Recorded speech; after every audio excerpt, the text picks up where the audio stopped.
Bonjour à toutes et à tous. J'espère que vous nous entendez bien ou que vous m'entendez bien pour l'instant. Il est donc 17 heures ce 3 juin 2020 et nous sommes très heureux, un peu émus de vous accueillir pour cette rencontre Michel Serres qui bien sûr se tient en ligne en raison des circonstances. Nous sommes parmi ceux qui vont vous parler aujourd'hui émus aussi de ça. Nous osons penser que Michel Serres aurait aimé être présent par ces rencontres très concrètes et en même temps en ligne.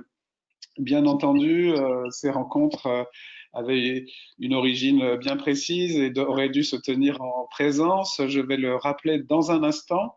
Avant de vous compléter cet accueil, on va prendre 5 minutes, le temps que le public, la partie du public qui est en train de nous rejoindre continue de le faire.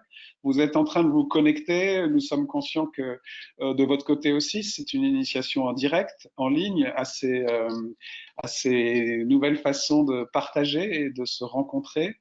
Donc, on voudrait vous laisser un peu de temps. Normalement, pendant que vous vous connectez, vous avez dû recevoir un message des organisateurs que je vais présenter dans un instant, qui vous accueillent.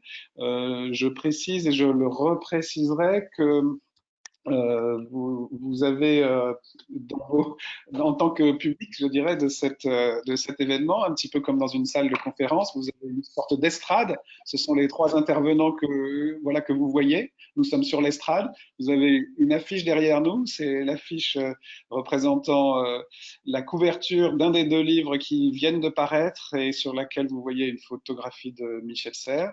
Et puis, vous êtes vous-même le public. Vous n'avez pas la possibilité d'intervenir oralement en direct dans cet événement, mais par contre de nous envoyer des questions.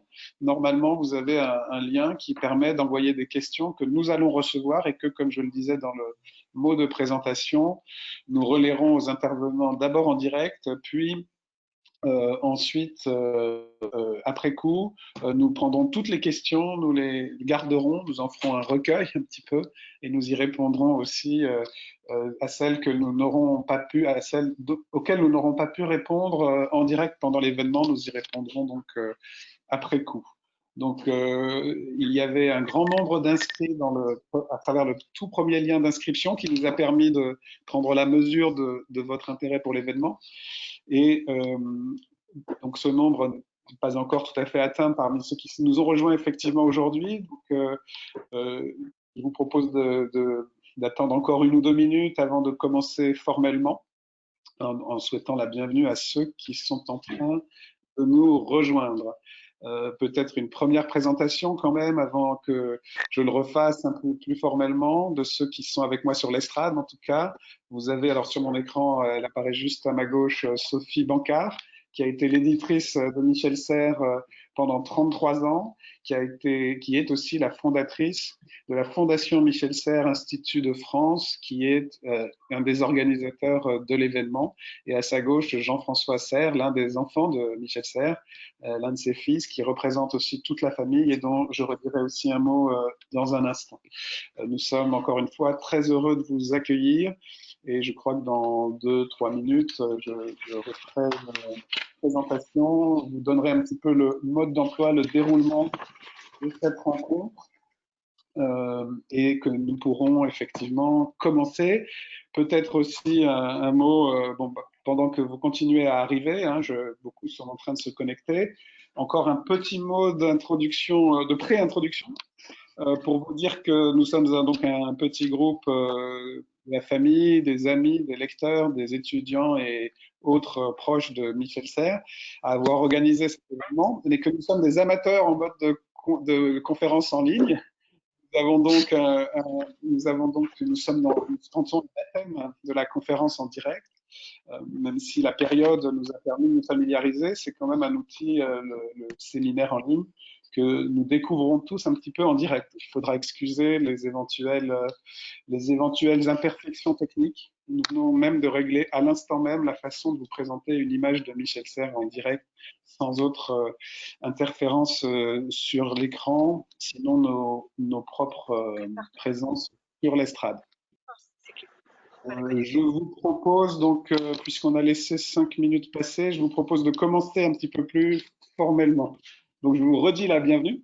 Je suis Frédéric Worms euh, et j'interviens ici à la fois en tant qu'ancien élève étudiant de Michel Serres, comme d'ailleurs beaucoup l'ont fait, mais aussi en tant que représentant du Centre international de philosophie française contemporaine de l'École normale supérieure, qui est un des organisateurs, et de l'École normale tout entière, dont je fais partie de la direction en ce moment, et dont le directeur, Marc Mézard, vous salue tous aussi à ce qui est un des premiers colloques en ligne de l'École normale.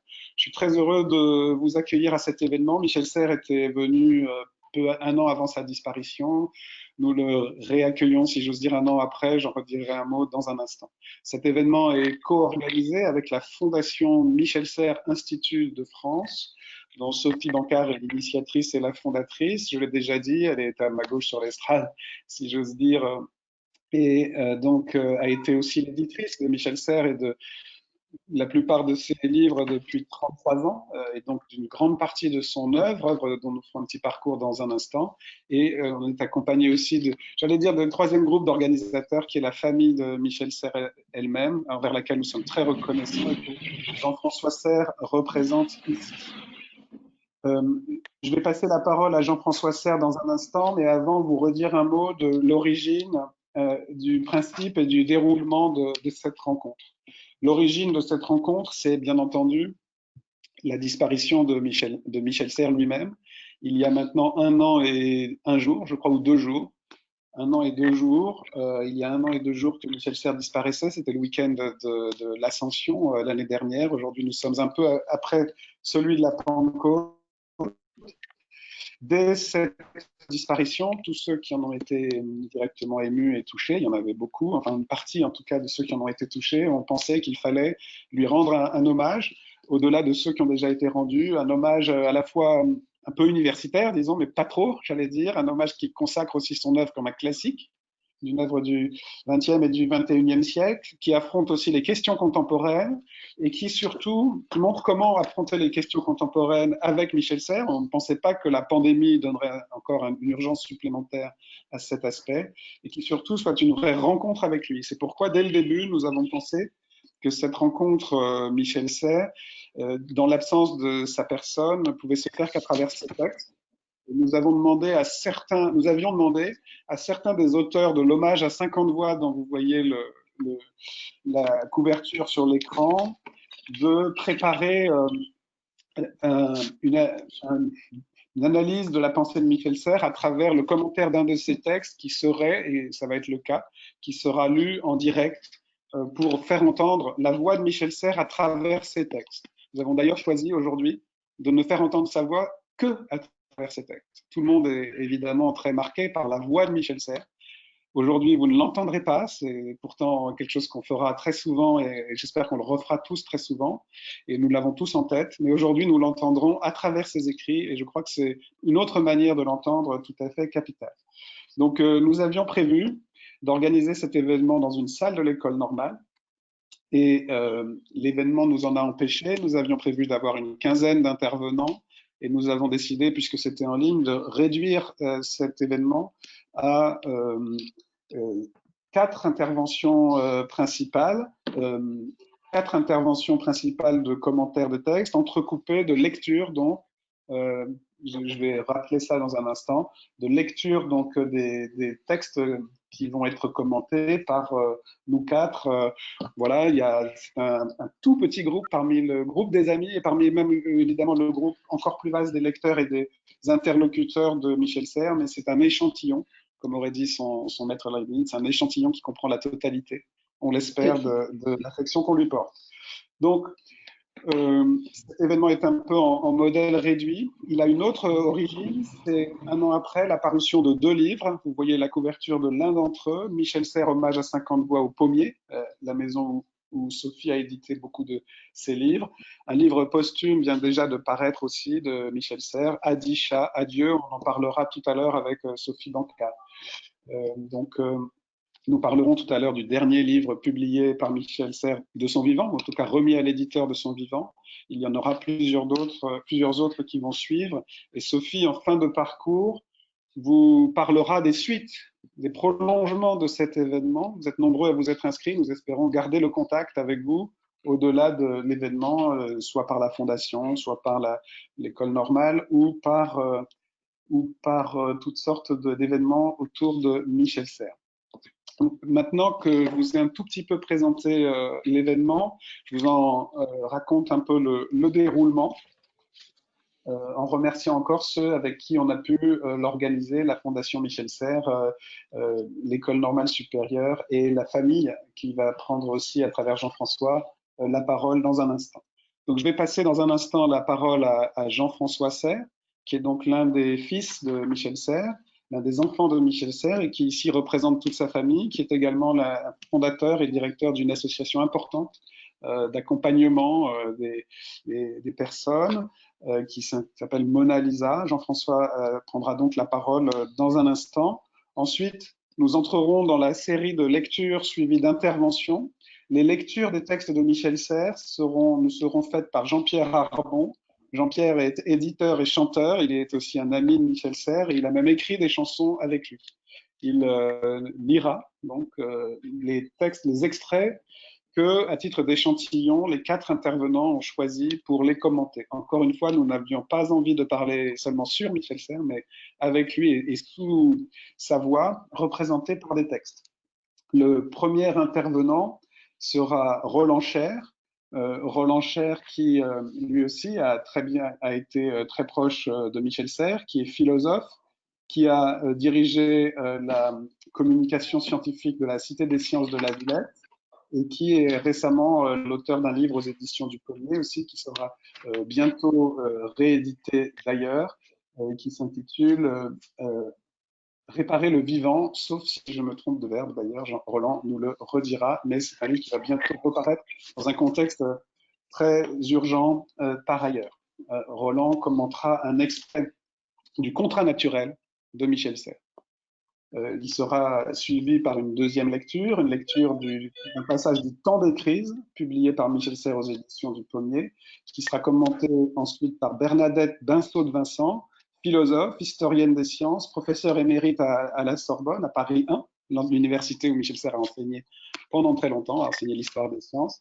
Et Bernadette est également très engagée aussi, comme beaucoup des élèves de Michel Serres, dans l'actualité, dans les rapports entre la science et la pandémie, aussi la science et la société aujourd'hui. Ensuite, une troisième lecture sera faite d'un extrait du dernier livre publié, remis à l'éditeur par Michel Serres de son vivant, Relire le relier, un livre sur la religion, qui sera commenté par Anne Baudard. Anne Baudard, qui est elle aussi philosophe, qui a enseigné à Sciences Po, qui est secrétaire générale de la Société française de philosophie et qui, comme tous ceux qui vont parler, au fond, était et reste, au fond, une proche de Michel Serres. Je conclurai par un commentaire rapide d'un passage, si j'ose dire, du Passage du Nord-Ouest, un livre, un recueil, le dernier de la série des recueils intitulé Les Hermès, que Michel Serres a publié en 1981. Ensuite, nous recueillerons vos questions que vous pouvez nous envoyer, encore une fois, par le système que vous trouvez sur votre écran. Envoyez-nous vos questions. Sophie et moi, qui sommes organisateurs, les recueillerons. Nous y répondrons. Et enfin, Sophie conclura et nous laisserons la parole à Michel Serres aussi pour, à travers une dernière lecture, le texte fondateur de la Fondation, qui est un texte magnifique que vous verrez s'afficher sur votre écran. Voilà, j'espère que tous ceux qui voulaient nous rejoindre ont pu nous rejoindre pendant ce temps de présentation. Je remercie encore les organisateurs et les intervenants, ceux qui ont rendu cet événement possible et tous ceux qui veulent s'associer à ce qui, à travers Michel Serres, donc nous, la philosophie, l'histoire, la vie humaine, et qui continue évidemment de plus d'une façon aujourd'hui, et dont cet événement n'est qu'un des premiers jalons pour poursuivre le travail et la conversation. Jean-François, donc merci d'être là, de représenter la famille de Michel, un an après sa disparition et à ce moment de cette continuation. Je te passe la parole. Merci Frédéric. Je représente effectivement ma sœur Hélène et mes frères Pascal et Jacques, mais aussi tous les petits-enfants et arrière-petits-enfants de Michel Serres, de mon père et de ma maman qui est aussi décédée la même année. Donc nous sommes voilà, très émus d'être là. Je veux simplement dire un mot pour dire notre émotion dans un temps qui est un temps très particulier, hein, puisque j'allais dire, je me sens un peu suspendu hein, dans cette façon d'être avec vous, où en fait, je parle à des absents nombreux, mais qui sont pourtant présents et on est quand même présents ensemble. Et je crois que dans cette période, on est devenu beaucoup plus virtuel qu'avant. Et je me souviens d'une discussion que j'avais eue avec mon père sur les relations virtuelles, justement, qu'il défendait en les trouvant également vivantes, avec des absents disparus depuis longtemps. Et il passait ses soirées, effectivement, avec La Fontaine, avec Hergé, avec Corneille. Et donc, du coup, on peut dire que sans doute, il est un peu plus présent et un peu plus avec nous que prévu. Je voulais dire notre émotion, évidemment, parce que il y a un an que nous accompagnons la fin de l'arrêt de son souffle. Hein, on était présents autour de lui pour ça. Et voilà, c'est une émotion pour nous très, très grande. Mais une émotion, en fait, moi, je me souviens surtout du mystère de la joie de ce moment-là. Voilà. Donc, je veux redire ce mystère de la joie qui est tout à fait étonnant au moment de la perte de la vie, ou en tout cas de l'arrêt de la vie, ce sentiment de joie. Et puis, notre émotion, surtout, évidemment, dans cette rencontre, de l'énergie qu'il a suscité, qu'il n'a pas cessé de susciter, en fin de compte, après sa disparition. Et je veux vraiment saluer la mobilisation, l'engagement des uns et des autres qui ont persévéré, j'allais dire, à, faire mémoire de ses écrits, de sa présence. Et comment dire, votre présence nombreuse aujourd'hui en est un signe qui nous touche profondément, énormément. Et c'est vrai que notre émotion, c'est aussi de croire que peut-être son combat de toute sa vie de penser autrement pourrait rester vivant. Peut-être que ce besoin-là est d'autant plus fort dans un temps où nous avons besoin d'agir et de décider autrement.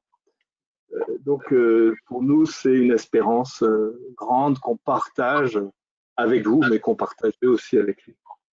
Donc voilà, merci beaucoup. Merci aussi beaucoup à l'École normale supérieure, à la Fondation Michel Serres, abrité à l'Institut de France, donc à Frédéric et à Sophie, pour cette organisation de cette rencontre. Vraiment, merci infiniment pour votre engagement et pour votre présence à nos côtés depuis le début. Sophie notamment, hein, qui on peut vraiment qu'on salue toujours et qui a, j'allais dire, un dévouement au sens propre, hein, à la pensée, à l'œuvre et au souvenir de notre Père. Donc merci infiniment. Merci à Anne, Bernadette et à Roland et à Jean-Pierre d'avoir accepté de participer à cette rencontre. Et donc, voilà, nous vous remercions tous énormément pour ça et on est à vos côtés, aux côtés de tous ceux qui continuent à chercher avec notre Père un chemin peut-être nouveau pour un monde peut-être nouveau. Merci beaucoup Jean-François, merci infiniment de partager cette émotion et aussi cette continuation. Je pense qu'effectivement les circonstances sont particulièrement fortes aujourd'hui. Évidemment, on s'est dit un instant, qu'est-ce qu'on fait? Est-ce qu'on maintient cet événement le 3 juin? On avait fixé la date depuis longtemps. Et c'est ce que tu viens de dire au nom de la famille aussi. Et le fait de continuer aujourd'hui dans ces moyens techniques transformés, ça nous confirme et ça nous encourage beaucoup. Et je crois qu'évidemment, ça continuera de plus d'une façon. Donc, nous sommes sur une estrade virtuelle de l'école normale. Je vais donc très violemment enlever l'image de Jean-François Serres, comme s'il allait s'asseoir dans le public, enlever l'image de Sophie, et j'espère pouvoir donner l'image très, très vite à Jean-Pierre Arbon, donc, que j'ai présenté tout à l'heure, et qui est aujourd'hui notre lecteur. Donc Jean-Pierre a d'ailleurs pris son image sans que je la lui donne, ce qui est très, très audacieux. Mais enfin voilà, Jean-François nous quitte et Sophie aussi. Et donc nous accueillons Jean-Pierre Arbon, que je remercie beaucoup, qui va nous lire un premier extrait, un extrait du contrat naturel. Et normalement, Sophie Bancard, qui maîtrise parfaitement l'outil maintenant, va nous proposer la couverture du livre qui va être lu après un défilé de quelques images. Je m'efface moi-même. Merci Jean-Pierre. Merci. Alors, il s'agit de deux courts extraits de cet ouvrage, Le contrat naturel. À force de la maîtriser, nous sommes devenus tant et si peu maîtres de la Terre qu'elle menace de nous maîtriser de nouveau à son tour. Par elle, avec elle et en elle, nous partageons un même destin temporel. Plus encore que nous la possédons, elle va nous posséder, comme autrefois quand existait la vieille nécessité qui nous soumettait aux contraintes naturelles, mais autrement qu'autrefois. Jadis localement, globalement aujourd'hui. Pourquoi faut-il désormais chercher à maîtriser notre maîtrise? Parce que non réglée, excédant son but, contre-productive, la maîtrise pure se retourne contre soi. Ainsi, les anciens parasites, mis en danger de mort par les excès commis sur leurs hôtes, qui, morts, ne les nourrissent plus ni ne les logent, deviennent obligatoirement des symbiotes. Quand l'épidémie prend fin, disparaissent les microbes mêmes, faute de support de leur prolifération. Non seulement la nouvelle nature est, comme telle, globale, mais elle réagit globalement à nos actions locales. Il faut donc changer de direction et laisser le cap imposé par la philosophie de Descartes. En raison de ces interactions croisées, la maîtrise ne dure qu'un terme court et se tourne en servitude. La propriété, de même, reste une emprise rapide ou se termine par la destruction. Voici la bifurcation de l'histoire, ou la mort, ou la symbiose. Deuxième extrait. Les peuples et les États n'ont trouvé jusqu'à ce jour aucune raison forte ni concrète de s'associer pour instaurer entre eux une trêve longue, sauf l'idée formelle d'une paix perpétuelle, abstraite et dérisoire, parce que les nations pouvaient se considérer prises ensemble comme seules au monde. Rien, ni personne, ni aucun collectif ne se trouvait au-dessus d'elles, et donc aucune raison. Depuis que Dieu est mort, ne nous reste que la guerre. Mais dès lors que le monde même entre avec leur assemblée, même conflictuelle, dans un contrat naturel, il donne la raison de la paix en même temps que la transcendance recherchée. Nous devons décider la paix entre nous pour sauvegarder le monde et la paix avec le monde afin de nous sauvegarder.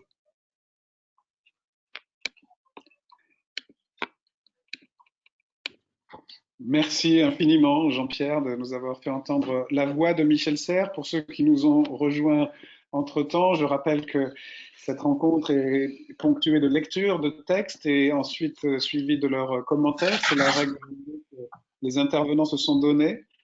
Nous ne sommes que 4 au lieu un peu plus qui était prévu initialement dans une rencontre en présence. Nous sommes 4 dans cette rencontre en ligne à vous proposer des lectures après, des interprétations et des commentaires après ces lectures. Vous avez senti le rapport avec l'actualité dans ce que nous venons d'entendre. C'est Roland Cher que je vais maintenant faire apparaître sur l'estrade, s'il le veut bien, qu'il accepte ma demande d'image.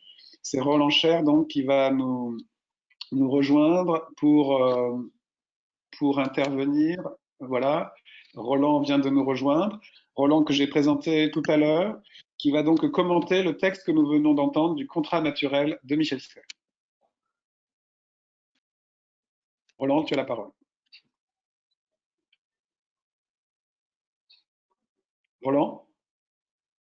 Ah.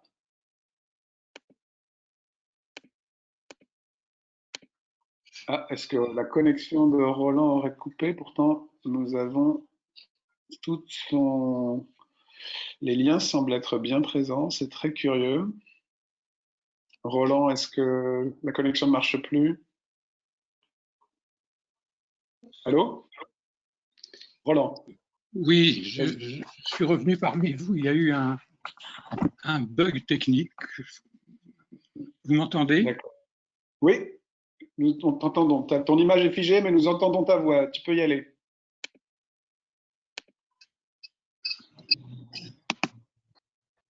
Voilà. Ah, ça recommence. Non, non, c'est bon. Vous me voyez? Oui, oui, parfait. Nous t'écoutons. Donc, vous avez entendu, voici la bifurcation de l'histoire, ou la mort, ou la symbiose. Il y a 30 ans précisément, donc en 1990, Michel Serres publiait Le contrat naturel, et vous l'avez entendu aussi dès le début de ce texte, la question du parasite, la question du parasitisme vient, une question qui avait fait l'objet 10 ans plus tôt, en 1980, d'un autre ouvrage de Michel intitulé Le parasite. Ainsi dit-il, nous les humains,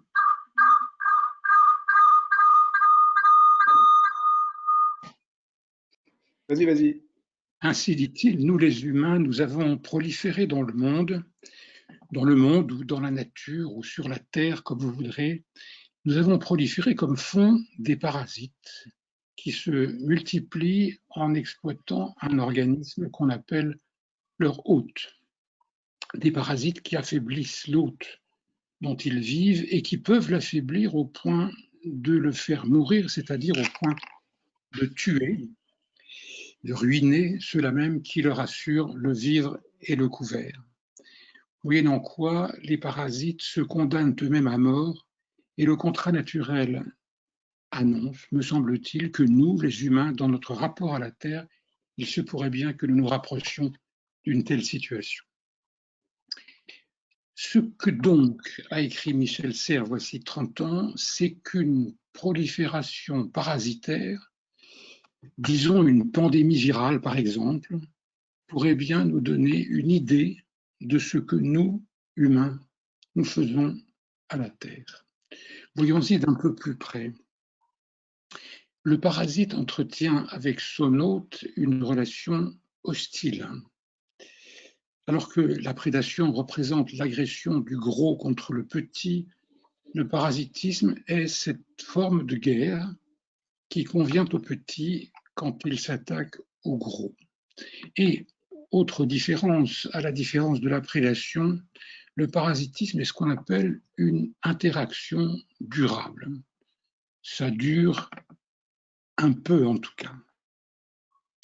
Le parasite prend son hôte pour habitat, il y prend ses quartiers et il s'en sert, il s'en sert comme gisement de ressources alimentaires, énergétiques.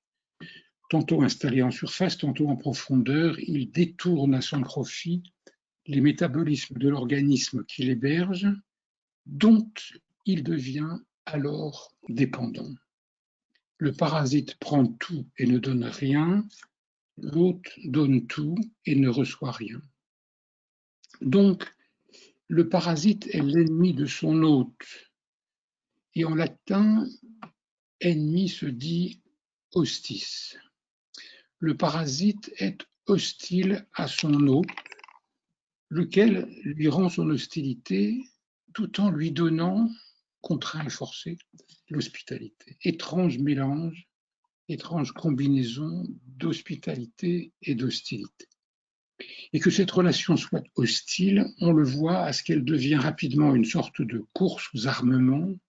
L'autre se défend, identifie l'intrus comme un étranger et lance contre lui des opérations qu'on appelle immunitaires, qui sont des opérations de liquidation. Et le parasite lui-même, souvent pathogène, sait aussi, au besoin, muter pour déjouer les défenses de son hôte et en général, l'histoire finit mal. En général, l'histoire finit mal, mais pourtant, la longue histoire du vivant, l'évolution, nous apprend qu'il arrive, et plus souvent qu'on croit, que l'histoire finisse bien. La relation hôte-parasite peut tourner, basculer au mutualisme et parfois à la symbiose. Service réciproque, cohabitation doublement bénéfique, hospitalité épurée de toute hostilité. Deux exemples parmi des milliers. Les coraux, vous le savez, ce sont des animaux de la famille des cnidaires qui vivent de s'être associés à des algues unicellulaires, photosynthétiques, qu'ils hébergent de manière stable dans les cellules de leurs tissus et qui les nourrissent en synthétisant de la matière organique et en utilisant la lumière du soleil, raison pour laquelle les coraux sont près de la surface de la mer. Autre exemple, dans nos intestins, nous donnons asile à un microbiote, c'est-à-dire une flore abondante, peuplée de micro-organismes 10 fois plus nombreux que les cellules de notre corps et qui forment comme une sorte d'organe supplémentaire, une sorte d'étranger régularisé, lequel nous rend de multiples services dans la synthèse des vitamines, dans le développement du système immunitaire et bien entendu dans les processus digestifs. Ce sont donc deux exemples parmi des milliers où là, entre les parasites et leurs hôtes, on a en quelque sorte déposé les armes. On se rend des services mutuels et une sorte de trêve a été conclue, un pacte, au terme duquel l'hostilité a en effet cédé la place à l'hospitalité. Et on sait maintenant que de nombreuses formes vivantes, parmi lesquelles les cellules eucaryotes des végétaux, c'est-à-dire les cellules qui composent les feuilles des arbres et des plantes, qui contiennent un organite photosynthétique qu'on appelle le chloroplaste, ces formes vivantes ont dû apparaître probablement dans l'évolution à la suite d'une symbiogénèse, comme on dit. Le chloroplaste, jadis indépendant, jadis nos bactéries, petites bactéries photosynthétiques, est venu s'installer dans la cellule, il y a élu domicile et il l'a nourri. Des végétaux, on dit depuis qu'ils sont autotrophes, c'est-à-dire qu'ils produisent eux-mêmes les ressources qui assurent leur croissance. Or, ce processus, qui donc est fréquent dans l'histoire du vivant, a un équivalent anthropologique. Au chant 6 de l'Iliade, comme souvent dans la guerre de Troie, se succèdent des combats singuliers. Les Achéens, les Grecs, sont déchaînés, ils achèvent leurs adversaires, même quand ils sont à terre, même quand ils implorent pitié. Vient le tour de Diomède et de Glaucon, face à face, prêts à en découdre. Le premier est le roi de la cité d'Argos, c'est l'un des plus vaillants du camp des Grecs, du camp des Achéens, terrible, redoutable. Et Glaucos, lui, est un allié des Troyens. Diomède s'avance vers son ennemi et lui demande « Qui donc es-tu, toi ?» L'autre hésite, puis finit par décliner son identité en racontant sa généalogie. Il est né en Lycie, c'est-à-dire en Asie mineure, où était venu jadis s'établir son grand-père, le vaillant Bellérophon. Et voici comment Homère poursuit le récit, je cite. À ces mots de Glaucos, Diomède, au puissant cri de guerre, aussitôt est envahi par la joie. Il enfonce sa javeline dans la terre nourricière et, au pasteur d'hommes, il dit ces mots apaisants. Mais oui, je te reconnais, tu es pour moi un hôte héréditaire, Xénos Patroios, un étranger que je dois recevoir pour des raisons héréditaires qui viennent de nos pères. Tu es pour moi un hôte héréditaire et cela depuis longtemps. Le divin Euénée, qui est mon grand-père, a reçu jadis dans son palais ce Bellérophon sans reproche dont tu me dis qu'il est ton grand-père. Il y a retenu 20 jours et ils se sont fait l'un à l'autre de magnifiques présents. Euénée lui a fait don d'une ceinture où éclatait la pourpre et Bellérophon d'une coupe d'or à 2 anses que j'ai laissée dans mon palais le jour où j'en suis parti. Ainsi, je suis ton hôte au cœur de l'Argolide et tu seras le mien en Lycie le jour où j'irai chez toi dans ton pays. Dès lors, évitons tous les deux la javeline l'un de l'autre, plus au beau milieu de la mêlée, troquons plutôt nos armes, afin que tous sachent ici que nous nous fêtons d'être des hôtes héréditaires. Donc vous voyez ici aussi, on dépose les armes et au lieu d'échanger des coups, on échange des cadeaux. Et ces cadeaux sont les armes. Le don prend la place de la guerre, le don fait cesser la guerre, le don est ce qui désarme. Or, si l'hospitalité prend ici le pas sur l'hostilité, c'est, Diomède le dit, qu'autrefois, 2 générations plus tôt, un pacte, une xénia, comme disent les Grecs, a été scellé, qui désormais oblige les descendants de génération en génération. Et j'aimerais suggérer qu'entre les hommes et la nature, il est bien possible qu'un pacte très ancien, un pacte oublié, ait été autrefois conclu avant la révolution néolithique, peut-être du temps où les hommes étaient chasseurs et cueilleurs, un pacte dont l'animisme et le totémisme porteraient témoignage. En tout cas, la langue des Romains, la langue latine tisla, puisque hostis, l'ennemi en latin, est de la même racine qu'hospes, l'hôte, précisément parce que l'hospitalité peut prendre la place de l'hostilité si on le veut.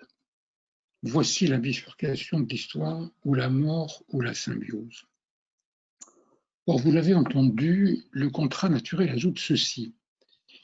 Parce que la Terre, cette demeure hospitalière que nous avons longtemps habitée en parasite, est un habitat global, est notre habitat global, bien abîmé aujourd'hui, nous ne pouvons envisager ce nouveau pacte qu'à l'échelle globale, c'est-à-dire en cessant nos chamailles et nos batailles. Le livre s'ouvre sur l'évocation d'une peinture de Goya appelée le duel au gourdin. Elle va apparaître, la voilà. Voici la peinture en question. Les 2 combattants échangent des coups sans voir que plus ils s'agitent, plus ils s'enfoncent ensemble dans les sables mouvants, dans la boue. Vous aurez sans doute reconnu le président Trump et le président Xi Jinping. Nous savons, ou nous devrions savoir, que face aux menaces, il sera vain de prétendre se défendre, chacun pour soi, nation par nation, chacun se croyant souverain à l'abri de ses frontières, désignant l'autre comme porteur du malheur. Le réchauffement de l'atmosphère, la montée des eaux des océans, l'effondrement de la biodiversité se moquent de nos frontières. Ces phénomènes ne viennent de nulle part, ils sont partout. Nous sommes entrés dans l'ère du global. Nous sommes sur cette crête aujourd'hui et chacun pressent qu'au cours des années que nous vivons, quelque chose se décide. Ou bien les nationalismes reprennent le dessus, alimentés par la peur et les promesses illusoires de souveraineté, et l'hostilité reviendra la loi du monde jusqu'à la guerre. Ou bien nous sommes capables, en gouvernant ensemble et en instituant de nouveaux pactes entre nous et avec le monde, de restaurer la paix et l'hospitalité de la Terre.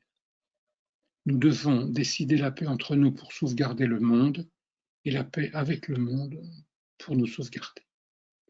Merci.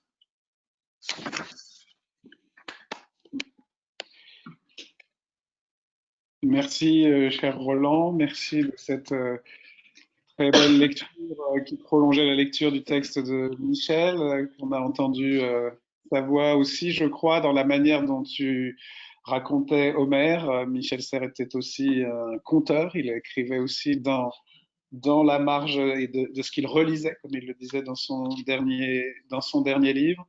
Merci donc de cette première intervention. Je rappelle au public qui nous écoute que vous pouvez nous transmettre des questions au fur et à mesure des exposés et que nous aurons un moment pour y répondre à la fin des 4 interventions. Donc n'hésitez pas à nous transmettre les questions par le moyen qui vous est proposé. Je pense qu'il doit s'appeler question ou bien chatter. C'est peut-être aussi écrit comme ça dans un anglo-français. Le chat qui devient un verbe en français chatter. Je ne sais pas ce qu'en aurait pensé Michel Serres. Nous allons maintenant redonner la parole à Jean-Pierre Arbon après cette première double lecture pour la deuxième lecture qu'il va nous proposer d'un livre lui aussi au titre lui aussi devenu urgent après le contrat naturel, le temps des crises. Merci à Roland. Et merci à Jean-Pierre maintenant. Il arrive qu'un séisme ne dessine qu'une ride sur le sol, ou quelques fêlures et fentes sur les ouvrages d'art, ponts et bâtiments.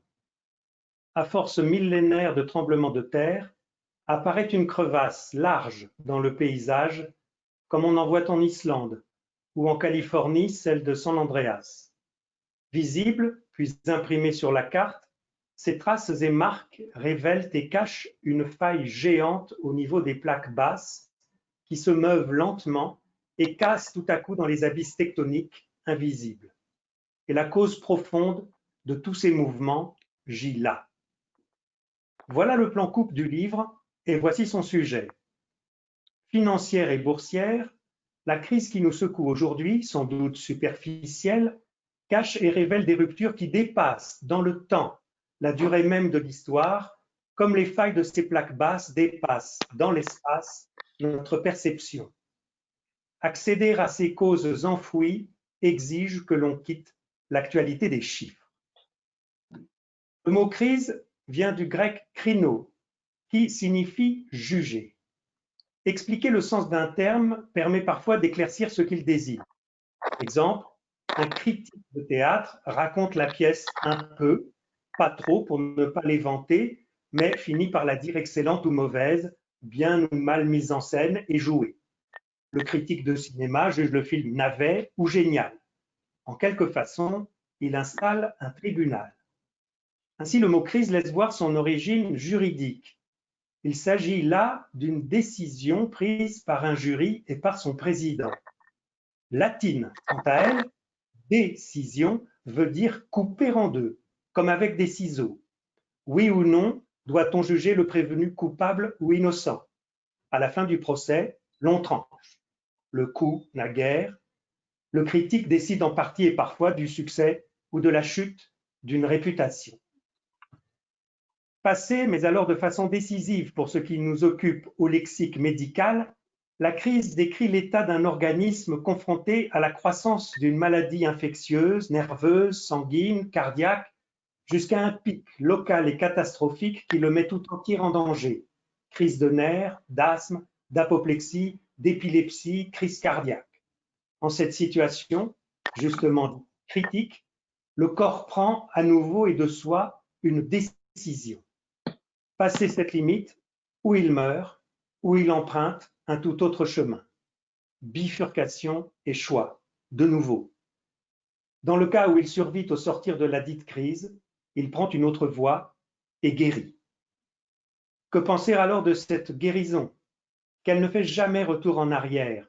L'expression rétablissement de la santé fait erreur, ni ne restaure l'état laissé en amont, parce que ce retournement reprendrait comme en boucle une évolution identique vers la crise. La guérison indique donc un nouvel état, comme modelé à nouveau frais par l'organisme. La crise lance le corps ou vers la mort, ou vers une nouveauté qu'elle le force à inventer. Merci infiniment Jean-Pierre, merci aussi à Bernadette d'Insaut de Vincent qui va maintenant commenter ce texte après l'avoir choisi. Nous voyons bien au fond là aussi, à la fois nous entendons la voix de Michel Serres, toute sa pensée qui résonne ici et évidemment le lien avec l'actualité. Bernadette est en train de nous rejoindre sur l'estrade virtuelle que nous apprenons maintenant un peu à maîtriser. Je vais m'en effacer pour lui laisser la parole et en la remerciant pour ce deuxième commentaire du deuxième passage, celui que nous venons d'entendre, du temps des crises de Michel Serres. Merci de cette intervention. Temps de crise, ce petit livre écrit à propos de la crise financière de 2008 nous aide à comprendre ce qui se passe aujourd'hui, la crise sanitaire actuelle. Serres invité à prendre du recul. Il envisage la crise dans la longue durée et remonte jusqu'au néolithique, aux origines de l'agriculture.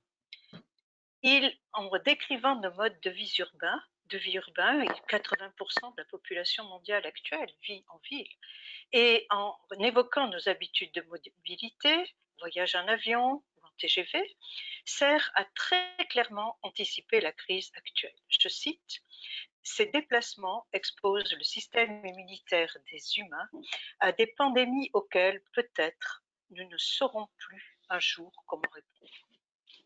Nous croyons en fait toujours savoir répondre, fût-ce en ayant recours aux bonnes vieilles méthodes éprouvées depuis les grandes pestes du Moyen-Âge, du confinement et de la quarantaine. Vivre avec des parasites, c'est en fait une expérience ancestrale, plutôt qu'un moment de crise passagère. Dès 1980, dans Le Parasite, Serre a souligné que la crise elle-même fonctionne comme un parasite. La crise est, au sens premier, une manifestation pathologique qui rompt le cours normal des choses, une maladie qui intercepte le fonctionnement de l'organisme.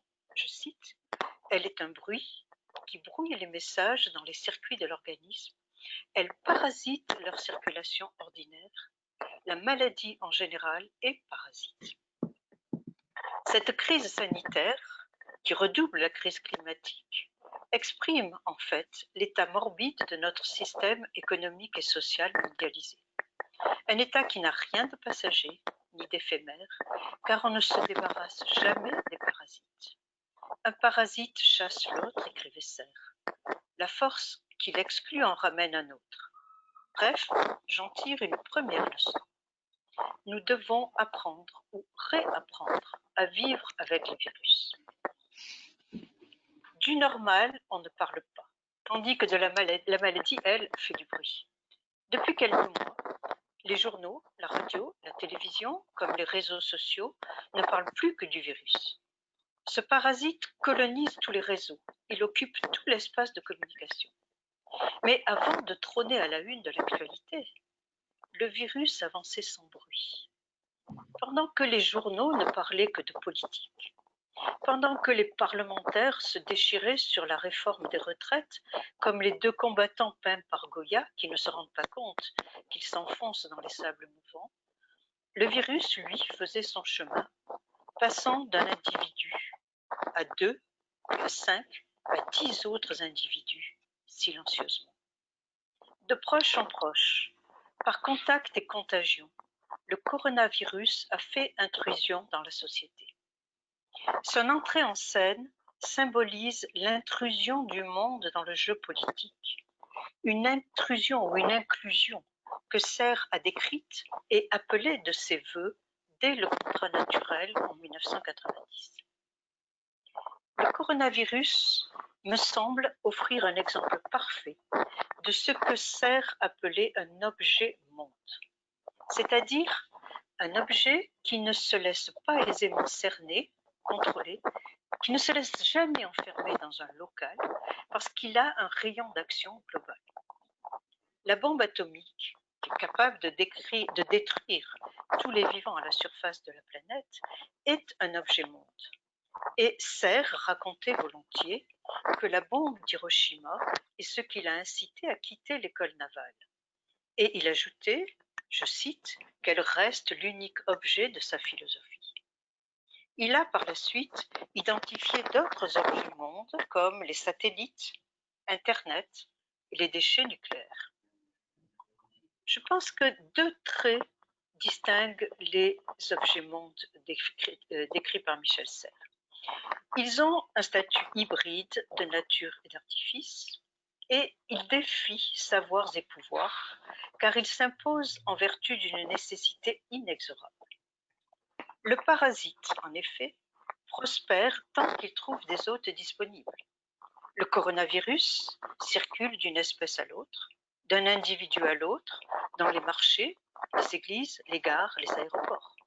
Comme tous les virus passés et à venir, il est un champion de la mondialisation. Il impose son rythme de développement avec des courbes de croissance exponentielle qui font pâlir les courbes d'accélération des innovations.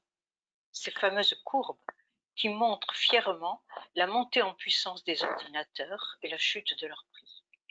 Une trajectoire prétendue inexorable qui soutient l'obsolescence du matériel informatique depuis un demi-siècle. Au jeu de la globalisation, le coronavirus fait mieux que les lois du marché et il surpasse tous les apôtres du culte de l'innovation. D'où une deuxième leçon. Cette crise sanitaire n'est que l'une des facettes d'un changement radical de notre rapport au monde sous l'emprise des techniques. La déterritorialisation de la majorité des humains, les transformations de l'agriculture ont profondément changé notre rapport à la terre. Les progrès de la médecine, la lutte contre la mortalité infantile, le contrôle des naissances, les antibiotiques ont refaçonné les corps individuels comme le corps social. En donnant une portée évolutive à ces innovations techniques, Serre parle d'ominescence. Ominescence désigne un processus qui change très profondément la condition humaine. Mais à force de transformer et de maîtriser la nature, ce qui constitue depuis Bacon et Descartes le projet des modernes, nous nous retrouvons pris dans une étrange boucle, dit Michel Serres. Les choses du monde que nous traitions comme de simples objets de connaissance, d'action ou de consommation se révèlent comme des sujets, des agents et les acteurs des histoires. Le monde ne se laisse pas traiter comme un objet. Face à nous, dit Serres, se lève un autre sujet. On a cru pouvoir s'émanciper de la nature, la maîtriser et la dominer. On a cru pouvoir ignorer le monde, de sorte que tout semblait devenu politique. Mais le monde se venge. Telle est la lecture très personnelle que Serres donne de l'Anthropocène, cette ère où les humains sont devenus une force géologique. La nature dominée nous domine à son tour. Je cite, « Nous dépendons enfin des choses qui dépendent de nous. Étrange boucle, difficile à gérer. » Je voudrais, pour finir, retenir de cet essai une troisième leçon. La crise nous fait obligation d'inventer. Serres propose d'inventer un parlement des choses, de l'eau, de l'air et de la terre. Mais la fin de cet essai nous laisse un peu sur notre faim, quand il propose aux chercheurs scientifiques 2 serments d'Hippocrate afin qu'ils deviennent d'authentiques porte-parole de la biogé, c'est-à-dire de la terre et de la vie. Mais qui, aujourd'hui, pourrait être qualifié comme porte-parole du coronavirus? Les experts du comité scientifique, virologues, médecins, infectiologues, ou bien les infirmiers et les ambulanciers, les éboueurs qui éliminent les déchets contaminés, l'armée de l'ombre, ce qu'on appelle les soutiers, ces travailleurs invisibles et trop souvent disqualifiés.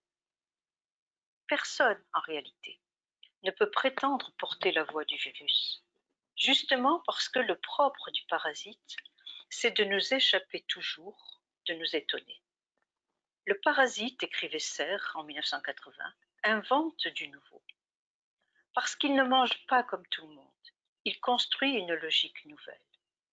On rit, on l'expulse, on se moque de lui, on le bat, il nous trompe, mais il invente du nouveau. C'est pourquoi le parasite d'aujourd'hui, le coronavirus, nous oblige à rester en alerte, à ruser, à jouer au plus fin, à inventer. Ce virus qui s'est révélé capable de mettre la moitié du monde en arrêt, de confiner 4 milliards d'humains, a aussi réussi l'exploit de faire revivre Michel Serres. Il le rend plus présent que jamais, en mettant en pleine lumière l'actualité et l'acuité de ses réflexions sur le parasite et sur la crise. S'il est vrai que penser c'est inventer, selon une idée chère à Serres, il n'en reste pas moins que l'on pense la bouche pleine, selon la belle expression de Judith Schlanger. Et j'avoue, en essayant de comprendre ce qui se passait, ce qui nous arrivait durant ces quelques semaines de confinement, j'avais la bouche pleine de mots et de concepts forgés par Serres, et en des moments proches de l'anamnèse, j'entendais presque sa voix. Je vous remercie. Merci beaucoup. Merci beaucoup Bernadette, merci de cette reprise et de ce prolongement, un écho, je vous assure, à moitié seulement concerté avec Roland Chèvre, une sorte de convergence autour de Michel Serres, bien sûr, de l'événement que nous vivons, que nous partageons aujourd'hui, et où nous sommes nombreux, comme Bernadette, à nous demander ce qu'il aurait eu à en dire. Et nous ne cherchons pas à le dire à sa place, mais à le dire en le prolongeant. Et Bernadette vient de le faire d'une manière très forte. Je vous rappelle encore une fois que vous pouvez poser des questions, nous les adresser par écrit à travers l'outil, et nous y répondrons tout à l'heure collectivement à la fin des 4 lectures doubles qui structurent cette rencontre avec la voix et les textes de Michel Serres. Je vais redonner la parole donc à notre lecteur, Jean-Pierre Arbon, qui va reprendre donc l'image et qui va nous proposer cette fois-ci une lecture d'un texte choisi par Anne Baudard dans le dernier livre remis par Michel Dancard à la veille de sa disparition presque, Relire le relier, qui est paru donc il y a un an aux éditions du Pommier. Jean-Pierre, merci de cette 3e lecture.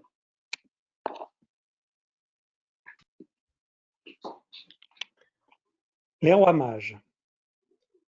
Voici un récit préjugé mythique. Rois peut-être, savants à coup sûr, Gaspard, Melchior et Balthazar, guidés par une étoile, cheminent. Comme une vieille tradition raconte que chacun représente un tiers de l'humanité, le monde habité tout entier, en devenir, voyage.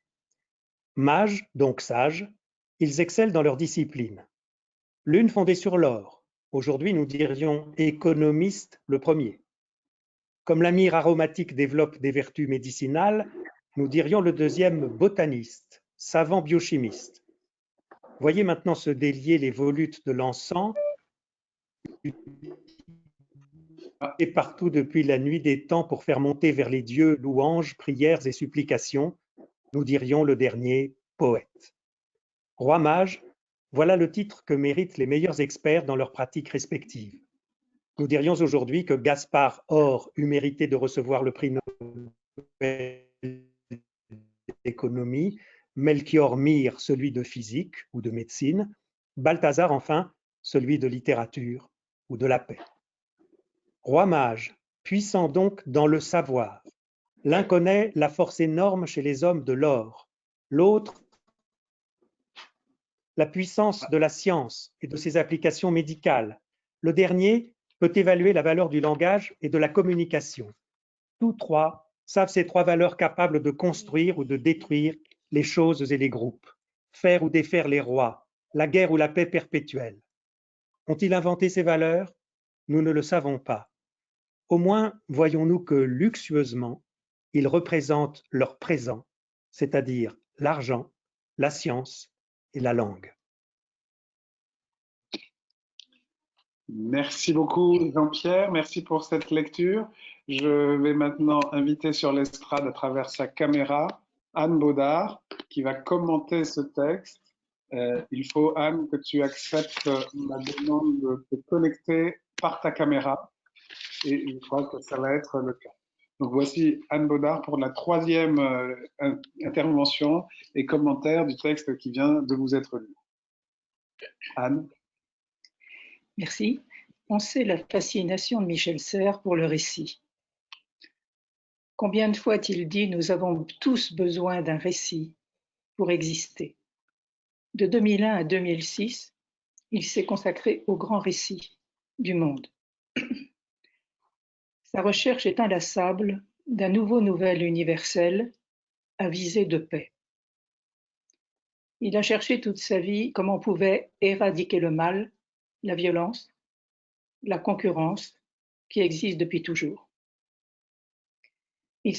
Il me semble, c'est sûr, que Michel a souvent préféré le récit au concept, le disant de manière très expresse d'ailleurs, et qu'il a conféré au récit un statut éthique et intellectuel à la fois, et aussi politique. Deuxième remarque, le titre de Relire le relier. Frédéric tout à l'heure a dit « c'est un livre sur la religion ». C'est vrai, nul n'en doute et n'en doutera. Je dirais que c'est un livre sur le lien, sur la question du lien. La religion, Michel Serres l'a définie comme la relation telle qu'elle, l'ensemble total des relations possibles du côté de la cognition aussi bien que des choses et des autres à connaître.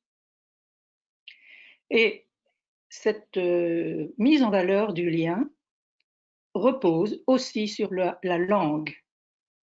Pendant 8 siècles, je dis bien 8 siècles, presque un millénaire, on s'est interrogé sur la racine étymologique de religion.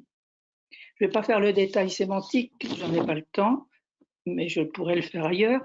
Dès le IIIe siècle avant notre ère, un poète comique donnait à religion le sens de scrupule, délicatesse de la conscience, de pudeur, de respect. D'emblée, au IIIe siècle avant notre ère, chez ce poète comique latin, était ciblée la question du lien avec soi et avec autrui. Cicéron infléchira le terme religion vers le relegere, recueillir de nouveau, rassembler et relire, la distinguant la religion de la superstition. La superstition vaut pour la sphère privée, la religion vaut pour la sphère publique. Nous sommes encore dans une réflexion sur le lien aux choses de l'esprit et à la chose publique. Au IIIe siècle de notre ère, qu'on peut appeler chrétienne, l'étymologie va glisser petit à petit sur le religare, le relier, valorisant cette fois le lien vertical à Dieu et par dérivation à l'horizontalité des hommes. Augustin, au Ve siècle de cette boucle rapide de sémantique, unira durablement les deux étymologies, relire et relier. Ce qui veut dire que dans le mot même, il est question du lien à la double tradition du livre, dans un champ qui est celui d'Augustin, c'est-à-dire le christianisme, à la verticalité divine, à l'horizontalité humaine. Est-ce à dire que Michel Serres est augustinien? À certains égards, oui, mais on s'en fiche. Relire le relier est triplement un livre sur la religion, sur le lien. Et la religion est dite du début à la fin du livre, plaque tectonique lente de l'histoire. Elle nous rattache au grand récit du monde à travers tous les battements rythmés de la matière et des vivants, de la terre et du ciel, des eaux et des feux, des uns et des autres. Dimension ubiquiste, vivante, souterraine, universaliste. Du religieux, tout découle. N'hésite pas à dire Michel Serres. Troisième remarque que j'ai pris comme choix de texte, le récit des rois mages, qui commence par « Voici un récit préjugé mythique ». Pourquoi les rois mages? Il me semble que c'est assez tardif dans l'œuvre de Michel Serres, sauf à ce que je découvre dans des inédits, quelque chose qui irait contre mon interprétation d'aujourd'hui, mais assez tardif quand même par rapport à certains autres récits bibliques. Récit biblique est la double racine néo-testamentaire et vétérotestamentaire, mais aussi, et c'est en cela qu'il m'intéresse peut-être davantage, ce récit est mêlé au legs eurasien qui convoque notamment la figure persane de Zoroastre, lequel Zoroastre signifie étymologiquement aussi l'astre et le chameau, c'est-à-dire le pôle du déplacement et le moyen de celui-ci. Pourquoi les rois mages? Parce qu'ils renvoient un héritage métissé de culture religieuse. Qui sont les rois mages? Dans la tradition biblique, ils renvoient à 3 groupes de peuples, issus des fils de Noé, qui symbolisent les 3 continents l'Europe, Asie et Afrique, qui peuvent être vus comme constituants de l'humanité. Le monde entier, par les rois mages, voyage. Cette circulation de l'universel ne peut qu'intéresser le philosophe de l'incessante randonnée qu'est Michel Serres. Dans la tradition grecque, celle d'Hérodote notamment, les mages appartiennent à une caste sacerdotale des peuples mèdes et perses, expertes dans l'interprétation des phénomènes célestes. Idem dans la tradition biblique prophétique première. Donc les mages, qui sont-ils? Ma question, qui? Je dirais, ils sont sacrificateurs, interprètes attitrés des songes et des énigmes cosmiques. Ils sont présents dans le Nouveau Testament, ils ne sont ni 3 ni rois, je vais y revenir, Ils sont présents dans l'unique récit évangélique de l'enfance, qu'on appelle les évangiles de l'enfance, dans l'unique récit de Matthieu. Les mages dont parle Matthieu sont des hommes sages, étrangers à la culture juive. Le récit de Luc ne les mentionne pas. Il semble leur préférer les bergers. En revanche, le texte de Luc évoque la crèche. Le texte de Matthieu, qui évoque les mages, ne mentionne pas la crèche, mais un logis, une maison en latin ou en grec. Alors, Michel a mixé, là encore, et c'est très souvent sa méthode, il fait un mixage étonnant des deux récits évangéliques de Luc et de Matthieu en les personnalisant. Comment lire le récit des rois mages qui court le long d'une tradition multiséculaire? Dans la lecture qu'a faite Jean-Pierre tout à l'heure, on a vu se forger quelque chose comme une analyse structurale assez drôle d'ailleurs, aux 7 schèmes triadiques qui unifient et organisent le récit. 3 rois savants. Voilà le chiffre 3 qui vient de ce qu'on appelle ou pourrait appeler la patrologie ou la patristique, c'est-à-dire d'Origène et de Tertullien, qui ne sont pas vraiment des pères de l'Église, mais qui ont réfléchi sur ce texte-là. 3 rois. Les mages deviennent 3 rois. Il renvoie à 3 parties de l'humanité, comme on le disait tout à l'heure. Le texte s'amuse à dire ils sont 3 possibles prix Nobel. 3 puissances ou 3 valeurs. L'or, la science et la communication par le canal du langage. Donc 3 représentations de l'argent, de la science et de la langue, des monnaies, de la science et de l'alphabet. Mais ce qui importe à Michel Serres, me semble-t-il, au-delà de tout ça qui pourrait être assez connu, c'est 3 figures de la quête. Que trouvent les rois mages au terme de la quête? Non pas le tout qu'ils cherchaient dans l'étoile ou dont ils croyaient que l'étoile sur lequel l'étoile allait les renseigner, mais le rien. La paille à valeur nulle. Dans la crèche, un nouveau-né, figure de la fragilité, non de la puissance. Fragilité et pauvreté, en regard de la puissance et de la richesse des... Le minimum de la triade. Il découvre que ce rien, je cite Michel Serres, il découvre que ce rien de puissance et de gloire est tout. Il découvre la religion à l'état naissant. Le récit des rois mages itinérants à la suite de l'étoile dirige vers le point chaud, entre guillemets l'expression, de l'incarnation. La nativité n'est-elle pas la clé du récit et du livre de Michel Serres, selon ses propres dires? Et je me permets de relier, pour ma part, relire le relier, à Adisha, où j'isole un petit morceau d'Adisha, émerveillé de mots neufs, de la beauté du monde et de sainteté rencontrée, ma vie court une nuit de Noël inépuisable. En conclusion, je voudrais reprendre le questionnement de Michel Serres sur la force ou l'énergie légendaire. Comment se fait-il qu'un événement qui n'a sans doute jamais eu lieu puisse ainsi retentir à l'échelle millénaire? Même s'ils n'ont pas existé, c'est un récit qui porte et qui a traversé effectivement des siècles et des siècles. Ils appartiennent à ce que Serres appelle le loyalement faux, le distinguant du mensongèrement vrai. Ils servent à dater et éclairer l'histoire. Les rois mages fondent et disent une datation historique, celle de l'Épiphanie, point chaud s'il en est, une des plaques tectoniques de l'histoire. Ce qui veut dire que dans cette optique, la légende fonde l'histoire, le virtuel le réel, l'imagination devance la conceptualisation, la fermeture de la conceptualisation et les institutions. Je vous remercie. Merci beaucoup, Anne. Merci de cette lecture à nouveau, de cette relecture, on pourrait dire, relecture du relire, le relier,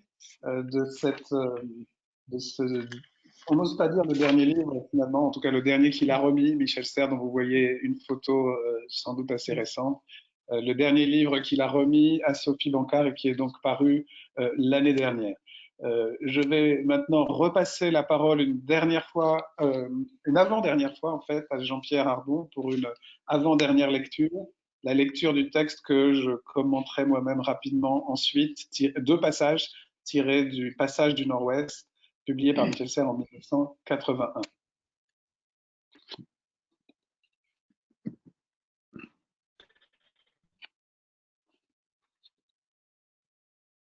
La classification par les armes. Ah, on n'a pas très bien entendu. C'est un artefact social qu'il faut se méfier. On n'a pas très bien entendu. Tu peux reprendre au début parce que ta connexion est imparfaite depuis la dernière fois. Alors, je vais reprendre. Voilà, merci. C'est bon. Est-ce que vous m'entendez là? Oui. Je profite de cet essai de son. Vous m'entendez? Oui, très bien. Est-ce que vous m'entendez? Bon. Très bien. Oui. Alors, j'en profite pour dire que moi qui ai aussi des origines gasconnes, comme Michel Serres, on dit Adichatz, on fait entendre le S final. Oh, pardon, pardon, il m'aurait sûrement fusillé du regard. Voilà. On est du Nord. C'est seulement du regard. Bon, ben, nous allons au nord-ouest, justement. Le malheur est venu de la simplification par les armes. C'est de cet artefact social qu'il faut se méfier si l'on veut penser. Les autres préjugés sont de peu de poids auprès de ce monstrueux animal de sottise. Oui, la lutte est notre première habitude, elle écrase notre éveil intellectuel. Oui, la pensée n'a pas d'autre blocage que la haine. Le malheur de la pensée vient toujours d'elle. À comparaison d'elle, il n'y a que des petits malheurs. Je reviendrai plus tard à ce gros animal social. Deuxième extrait.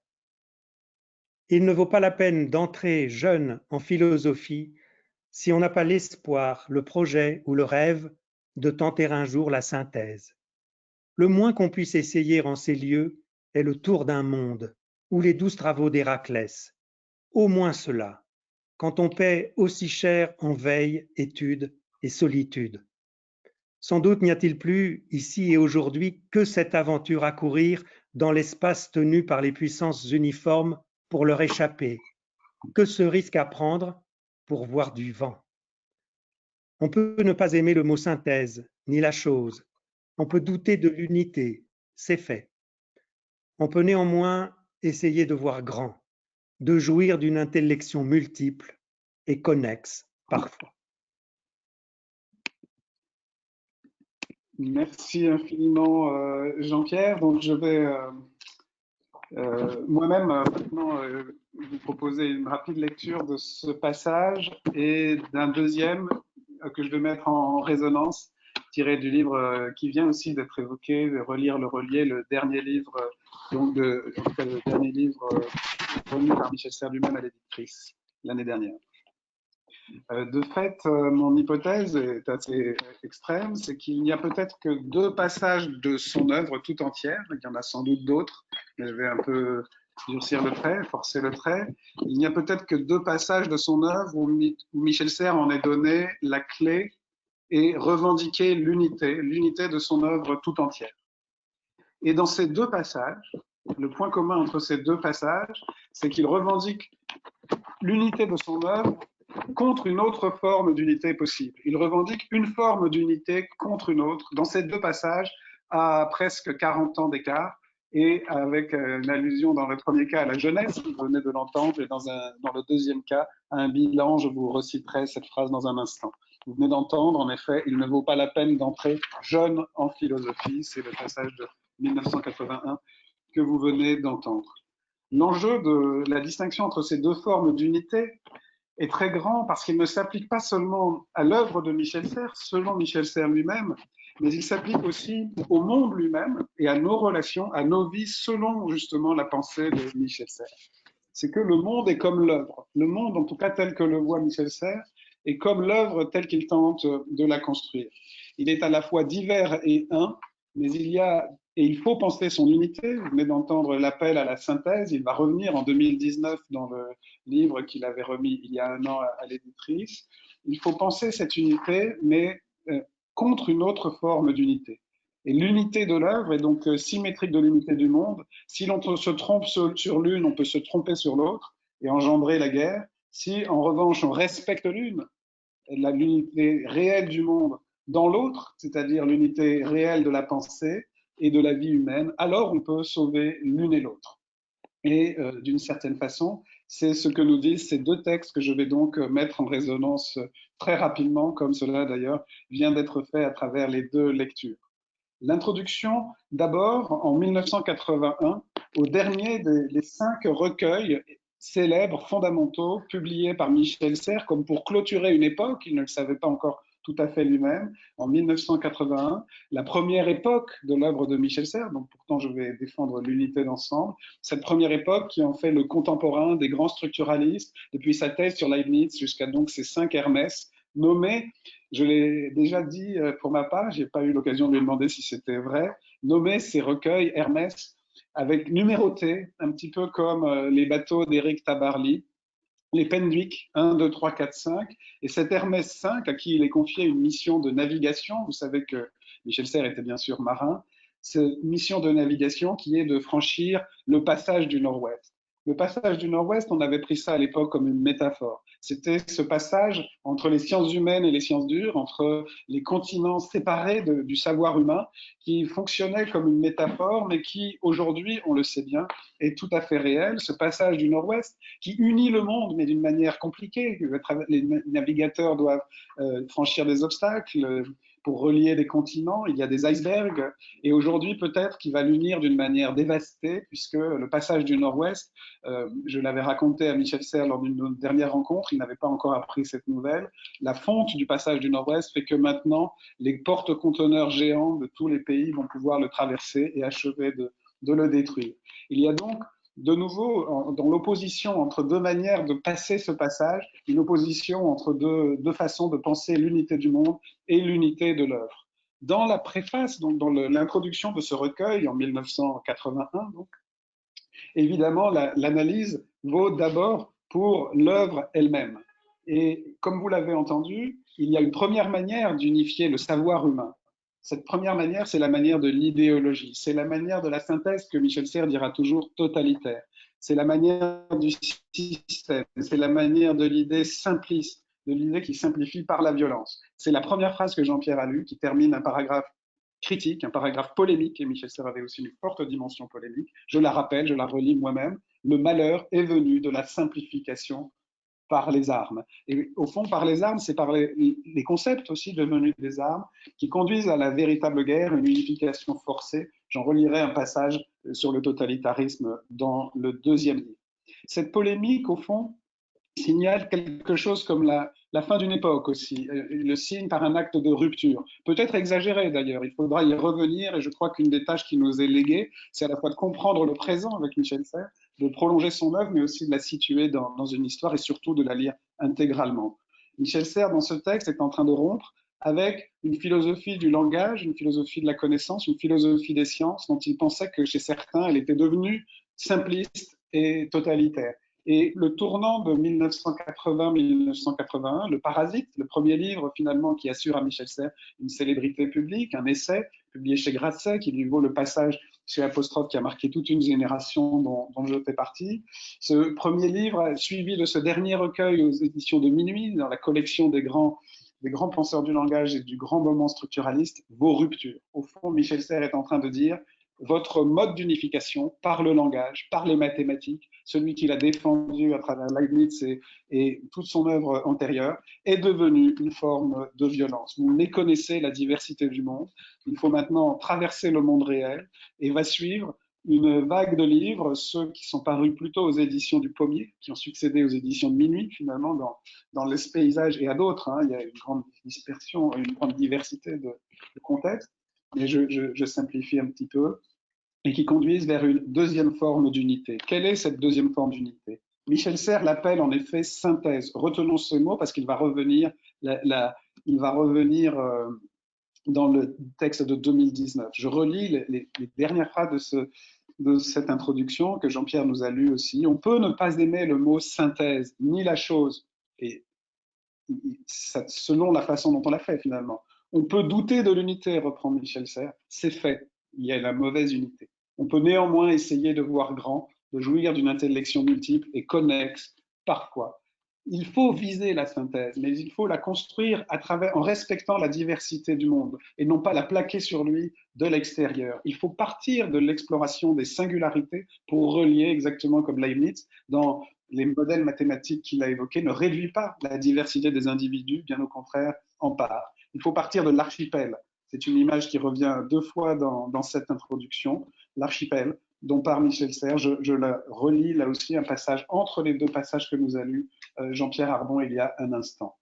Je supposerai donc des haillons fluctuants. Je cherche le passage entre ces découpages compliqués. Je crois, je vois que l'état des choses est plutôt un ensemencement d'îlots en archipel sur le désordre bruyant mal connu de la mer, sommets à bord déchiquetés battus par le ressac et en transformation perpétuelle, usure, cassures et empiètements, émergence de rationalités sporadiques dont les liens entre soi ne sont ni faciles ni évidents. Des passages existent, j'en sais, j'en ai rangé en de certaines œuvres par de certains opérateurs. Les archipels pour l'espace et le temps, et non pas ce filet naïf de classification où entre 2 savoirs il n'y a plus qu'une interface ou une cloison mince. Croyez-moi, si c'était facile, oui, cela se saurait. Nous serions dans le monde si à l'aise et si adaptés que nous en perdrions la connaissance. À l'époque, donc, en 1981, Michel Serres joue de la métaphore du monde pour penser l'unité du savoir. On peut penser que depuis, et jusqu'au bout, à travers les textes qu'on a lus aussi, qu'on a entendus sur le contrat naturel ou le temps des crises, finalement, les choses se sont inversées et finalement, c'est maintenant dans le monde réel qu'il faut penser les 2 façons de l'unifier en l'uniformisant et en le détruisant, ou l'unifier au contraire en respectant sa diversité et en reconstruisant des passages concrets sur la planète. C'est toute la série de livres qui a suivi. Et encore une fois, il me semble que Michel Serres a été 2 fois contemporain de son époque, contemporain des grands moments qui nous définissent, celui des années 60 à 80, depuis la thèse jusqu'à Hermès V, et celui des années 80 aujourd'hui, cette question du vivant qui n'exclut pas celle du sens, qui n'exclut pas celle du langage. Pour boucler la boucle, et sans pouvoir malheureusement décrire toute la courbe, il suffit finalement maintenant de revenir à la façon dont Michel Serres opposait de nouveau ces 2 formes d'unification à la fin du livre dont Anne Baudard a commenté le propos d'ensemble il y a un instant, à la fin de Relire le relier. Très curieusement, ce dernier chapitre du dernier livre s'intitule Le problème du mal. Au fond, toute l'œuvre de Michel Serres n'a pas résolu le problème du mal, mais peut-être qu'elle a permis finalement de le poser et de l'affronter. Et le mal, au fond, c'est la résistance d'une mauvaise unification contre la bonne, d'une mauvaise unification qui n'est jamais seulement théorique, mais qui est aussi pratique et qui est destructrice et qui traverse toutes les disciplines. La science elle-même, qui unifie, peut aussi détruire. Elle unifie par la découverte des relations atomiques, elle peut s'en servir par la bombe atomique. La philosophie, qui invente des concepts, peut devenir totalitaire. La religion elle-même, qui peut relier, peut aussi détruire. Et Michel Serres, dans Relire le relier, décrit aussi la force d'exclusion des religions quand elles deviennent des fanatismes. Je cite le début du chapitre 3.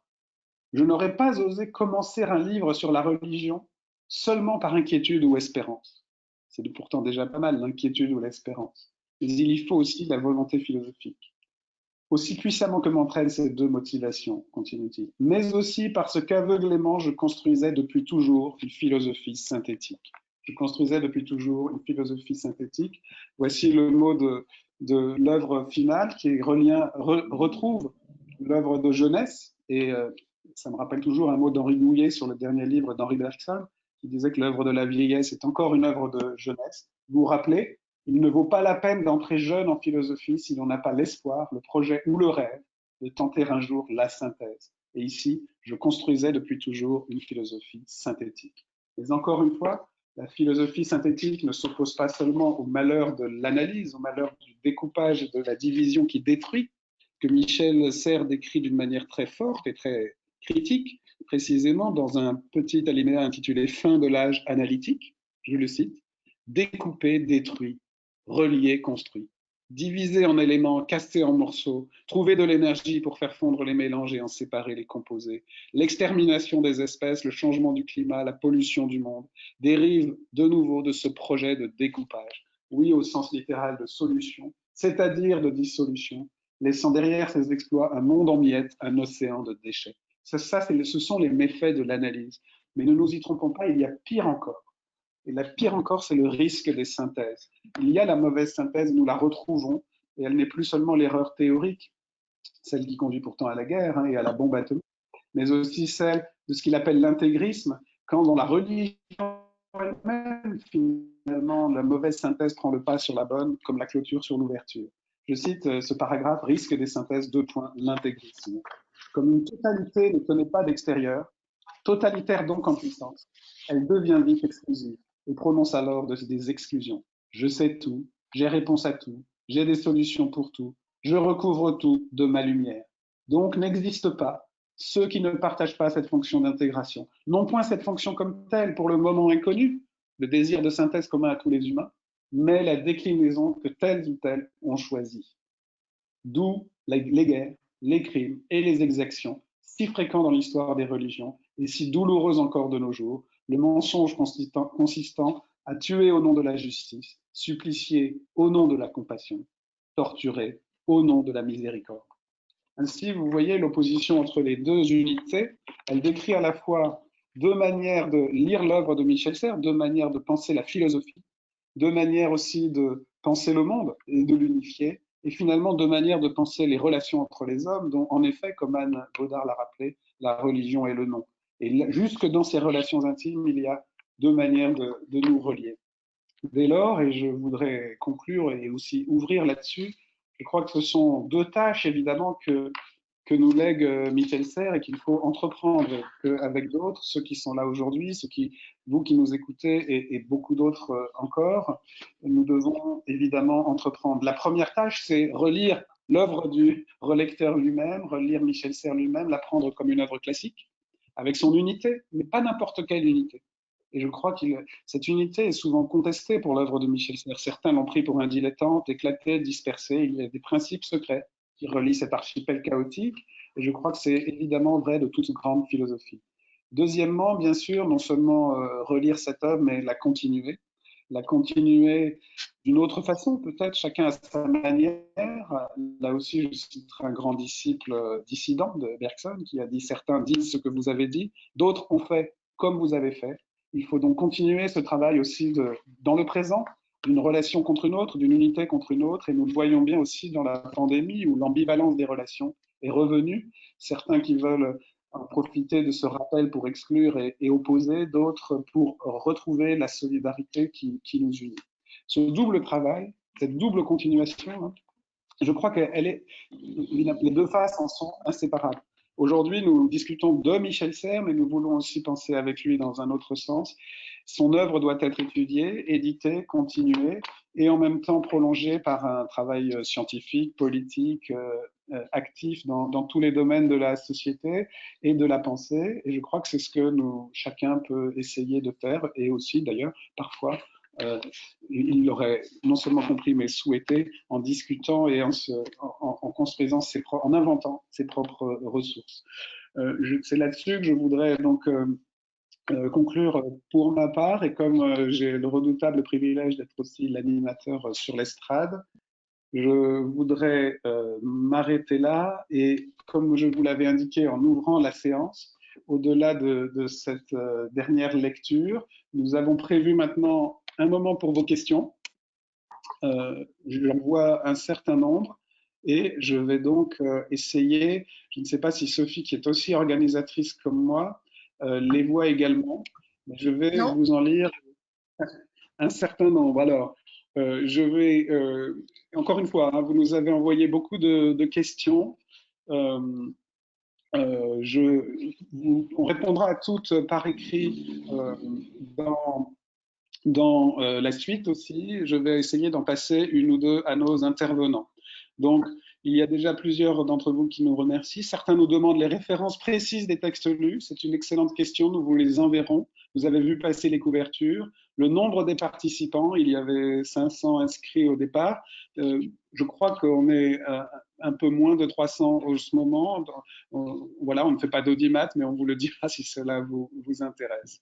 Alors, Je cite une question. J'aimerais bien savoir dans quels ouvrages Michel Serres a le plus parlé de ces années américaines. Pourriez-vous le rappeler au cours de cette conférence? Peut-être Sophie Bancard pourra-t-elle y répondre.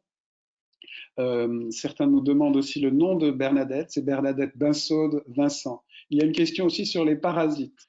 Alors peut-être pour Roland et pour Bernadette. Un des caractères des parasites, c'est qu'ils quittent le corps affaibli avant que ce dernier ne meure. Si on considère l'humanité comme parasite de la Terre, on voit ce caractère réfléchi dans les campagnes spatiales devenir de plus en plus visible. Que pensez-vous que Michel Serres a pensé de l'exploitation humaine des planètes afin de trouver un autre corps habitable? De nouveau sur le parasite a-t-il un libre arbitre ou sa nature est-elle juste extensive? Donc, plusieurs questions sur le parasite. Je vais laisser Bernadette Binsaude-Vincent et Roland Cher, qui en ont tous les deux parlé, répondre. Et ensuite, peut-être, il y a des questions aussi sur Anne Baudard. Pour Anne Baudard, Madame Baudard pourrait-elle revenir sur ces trois figures de la quête? Ai-je bien compris? C'est sans doute sur le mot quête. Et une autre question, une phrase de ce livre, Relire le relier m'avait frappé que je n'avais pas comprise. Je cite de mémoire, il n'y a qu'une religion, la relation assurée par l'ensemble des réseaux médiatiques. Pardon, j'arrive pas à la lire. Universelle, permanente, elle efface l'efficacité de tous les autres. Pouvez-vous m'éclairer? Donc sur la religion au fond de la relation médiatique, sans doute cette religion qui risque l'uniformisation. Voilà, et une dernière question peut-être. Bonjour, que pouvons-nous faire pour éviter les risques des synthèses? Je crois que c'est aussi une question à laquelle on pourrait tenter de répondre. Et enfin, en quoi le virus est-il un objet monde, selon la définition de Michel Serres, puisqu'il ne s'agit pas d'un objet? Donc je vais redonner la parole, je pense. Merci pour ces questions. Encore une fois, nous répondrons un peu maintenant, chacun à notre tour peut-être, dans l'ordre de nos interventions, si on veut. Mais très brièvement, puisqu'ensuite nous donnerons la parole à Sophie Bancard, qui vous parlera de la Fondation notamment et de sa relation à Michel Serres. Et puis, nous entendrons un dernier texte de Michel Serres consacré par lui-même, avec une ironie que vous verrez sur son sourire, une ironie bienveillante et malgré tout un peu ironique, à ça, ce que c'est pour un auteur de voir sa propre fondation. Donc, Roland, peut-être pour commencer, j'ai cité quelques questions, mais tu peux aussi réagir aux autres exposés que nous avons entendus. Roland, donc plusieurs questions sur le parasite.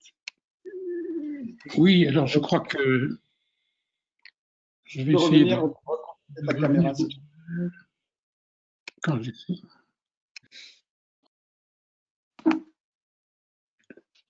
Je ne veux pas revenir à l'image. On s'entend bien.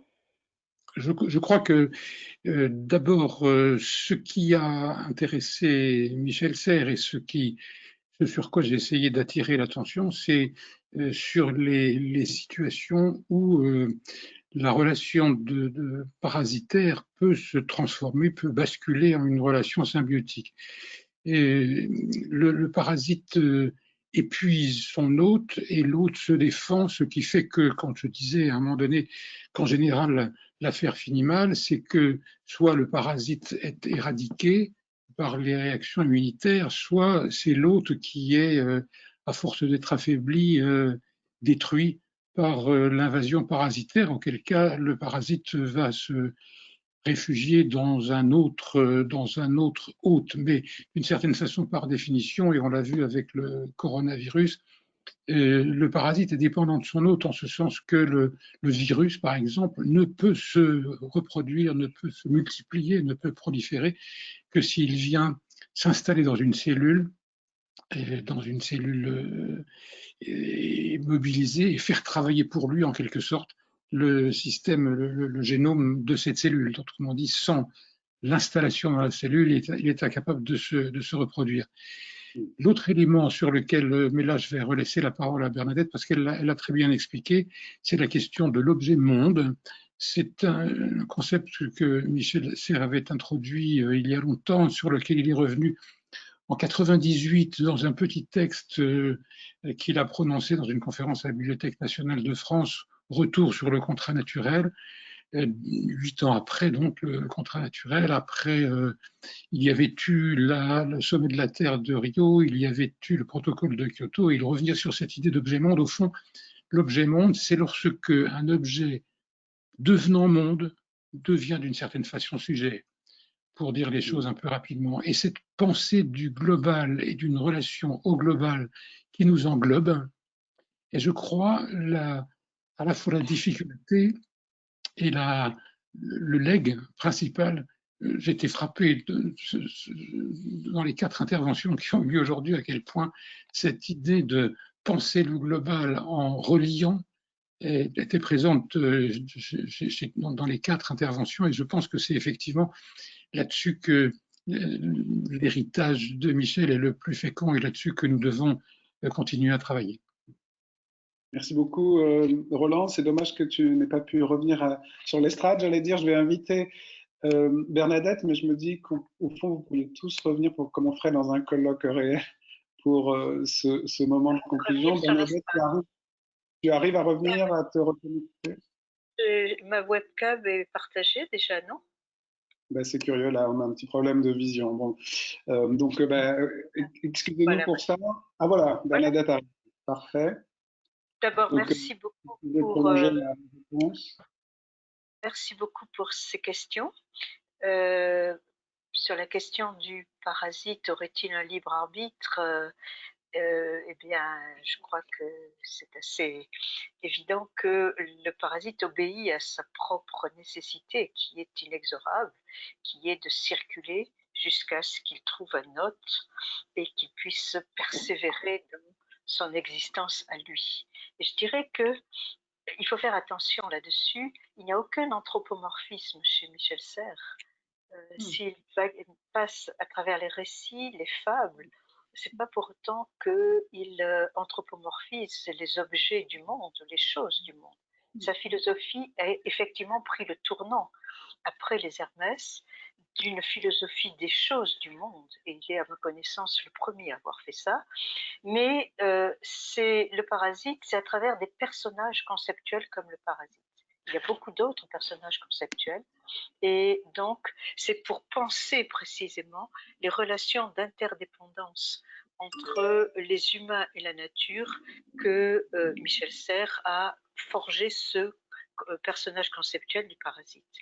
Et j'ajouterai à ce qu'a dit tout à l'heure Roland, que le parasite est à la fois objet et sujet, car l'un des grands apports que j'ai retenus, moi, un des grands enseignements que j'ai retenus de Michel Serres, c'est précisément la contestation de la dichotomie, du grand partage de la philosophie classique entre sujet et objet, c'est-à-dire la remise en question de ce partage qui séparait d'un côté la culture et la nature et les humains de la nature.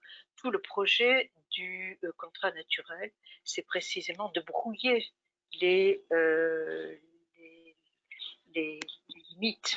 Et c'est aussi, troisième point, ce qui me paraît très important, d'avoir érigé, constitué une philosophie monde, c'est-à-dire une pensée globale de la globalité, parce qu'elle passe justement par le singulier, par les choses multiples dans leur singularité, par opposition à une pensée qui serait une pensée analytique et synthétique, qui opposerait le particulier et le général.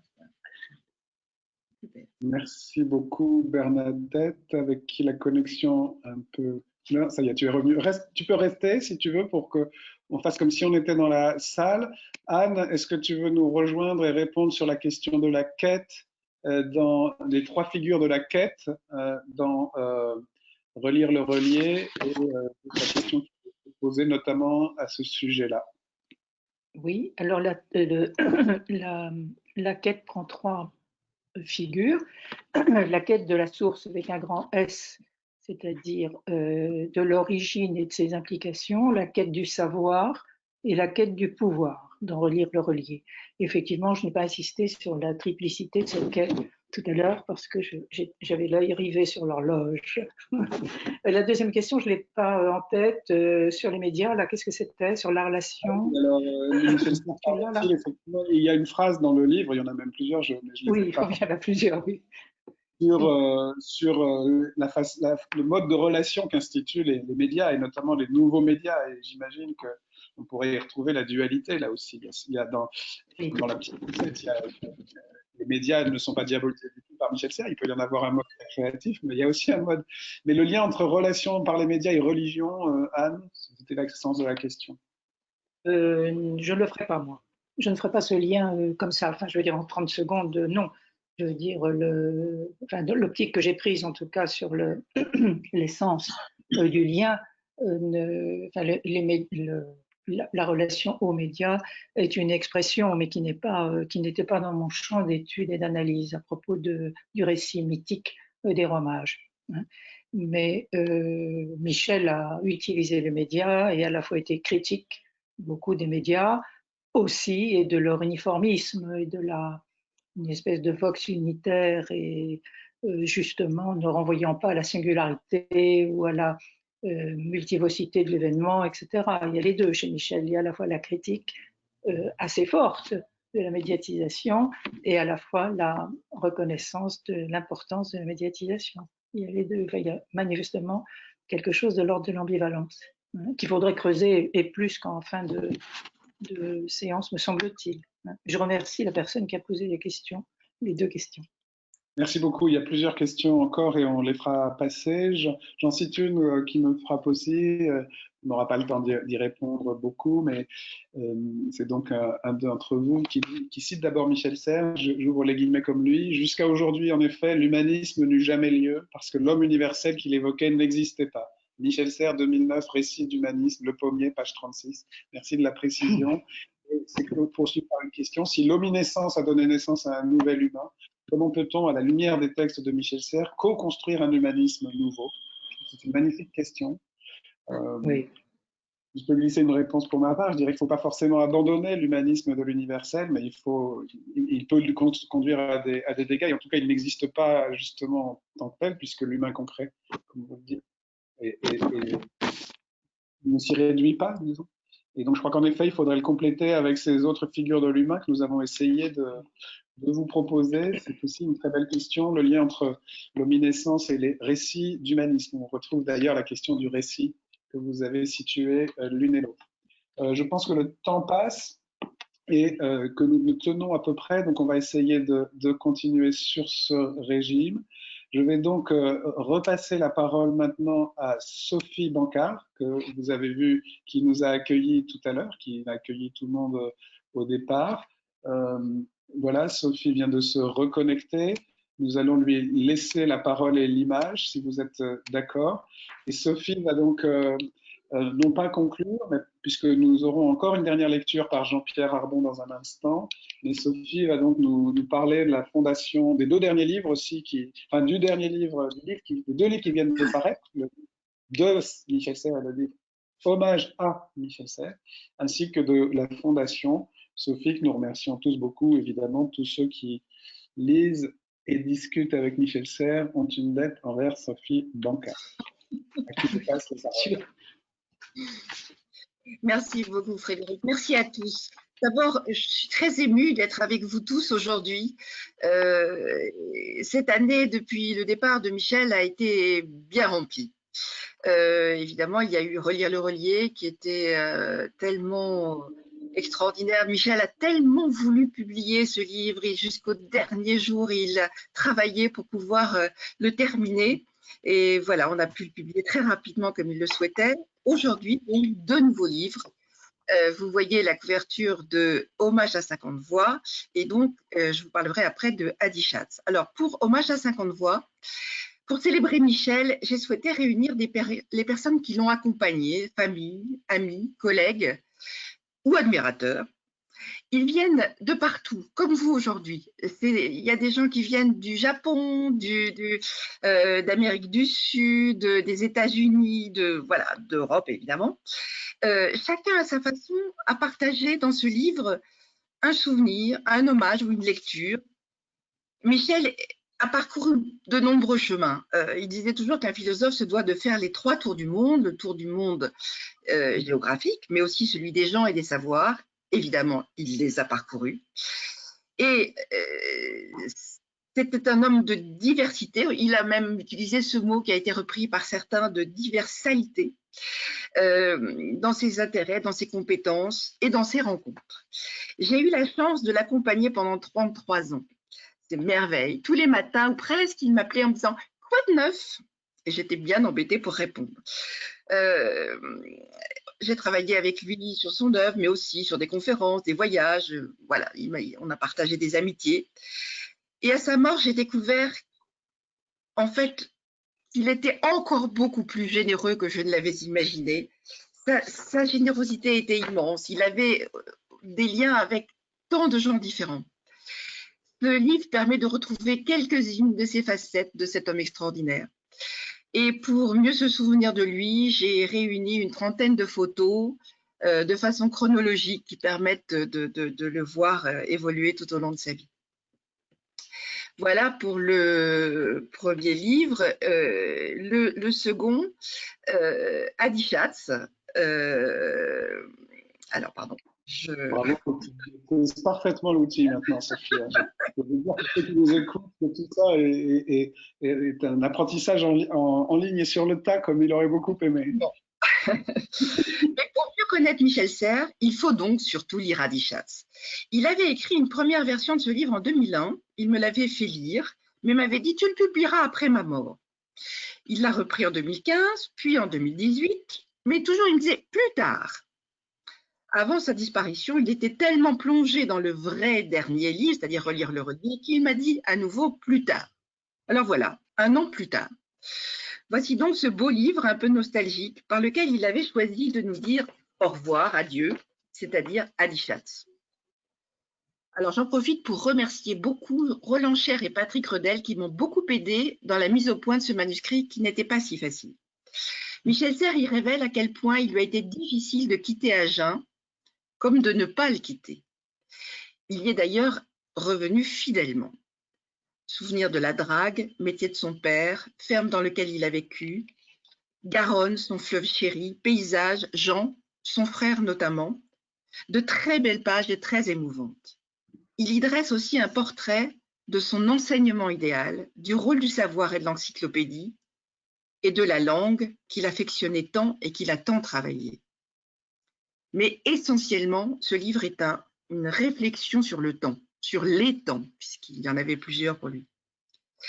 Ces 2 livres permettent de façon très différente de retrouver celui que nous avons aimé et que je souhaite que nous continuions à découvrir, parce que depuis qu'il est parti, j'ai découvert qu'il nous laissait beaucoup d'autres choses. Alors, son œuvre est colossale.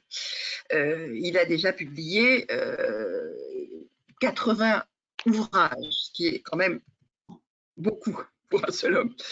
Mais il y a aussi des centaines d'articles, d'interviews, de films, de spectacles et de très importantes archives dont il va falloir poursuivre le classement, déjà commencé avec lui, j'ai eu cette chance, et qu'il faudra rendre accessible en partie au sein de la publication des œuvres complètes. Pour accomplir ce travail, nous avons décidé, avant sa mort, de créer une fondation. Xavier Darcos, le chancelier de l'Institut, nous a accueillis chaleureusement et la fondation existe aujourd'hui depuis le 1er avril 2019. Son premier conseil d'administration s'est tenu le 26 septembre. Un comité d'orientation a également été réuni et travaille depuis sur l'ensemble de ses projets. Publication des cahiers de formation. Les cahiers de formation, c'est 18 cahiers que Michel nous laisse et dans lesquels il a, depuis 60, je vais dire des bêtises puisque je ne me souviens plus à l'instant, depuis 58 je crois, jusqu'à 73, il a tenu des cahiers manuscrits qui sont une merveille sur tout ce qui lui a permis de devenir ce qu'il est devenu. C'est-à-dire, il y a des textes, mais il y a aussi des lectures, il y a des plans, il y a énormément de plans. Michel avait le don de faire des plans. Voilà, ces cahiers sont absolument fascinants et pour l'instant, ils sont entre les mains de Roland Cher et qui va en préparer la publication. Autre domaine dans lequel nous allons travailler, c'est la publication d'un certain nombre d'inédits. Il en reste un certain nombre, dont un La Fontaine qui devrait sortir en 2021 sous la direction de Jean-Charles Darmon. Et puis la publication des œuvres complètes qui se fera sous la direction de Frédéric Worms et de Roland Cher et que j'estime aujourd'hui à 15 volumes de 1500 pages. Et enfin, dans cette fondation, nous allons évidemment procéder à des aides au travail sur son œuvre sous forme de bourses, de colloques, de publications. Voilà, pour accomplir ce travail, il va nous falloir de l'aide, beaucoup d'aide. Si vous voulez nous aider, il vous faut envoyer vos dons à la Fondation Michel Serres, Institut de France, à l'adresse de l'Institut de France à Paris. Et merci beaucoup pour tout ce que vous pourrez faire. Le site de la Fondation devrait ouvrir en septembre. Mais voilà, je voudrais, pour terminer cette présentation, je voudrais donner la parole à Michel. Il a écrit au moment de la création de la Fondation une lettre que je trouve absolument sublime et que Jean-Pierre va vous lire. Voilà, Jean-Pierre qui se reconnecte, à qui on va redonner aussi la webcam. Mais restez tous les deux pour cette dernière lecture. Ah, Jean-Pierre, il faut revenir. On aimerait bien te voir malgré tout. Voilà.